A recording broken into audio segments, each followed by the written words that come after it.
ألهذا الحد تقتدون بنبيكم حتى بعد وفاته؟ ألم تسمع ما قاله أمير المؤمنين في خطبته؟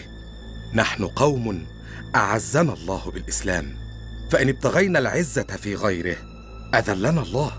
ولكن أميركم رفض أن يصلي في الكنيسة حتى لا تتحول إلى دار عبادة للمسلمين. نحن لم نأتي إلى هنا لنجبر أهل البلد على اعتناق الإسلام، فلكم دينكم ولنا دين. ولماذا جئتم إذن؟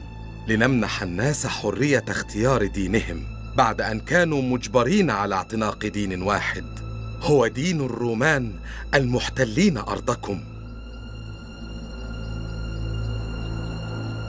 أسلم حيوة لما رآه من سماحة الإسلام والمسلمين، وأنجب ابنه رجاء قبل 2 عام من وفاة عمر بن الخطاب رضي الله عنه.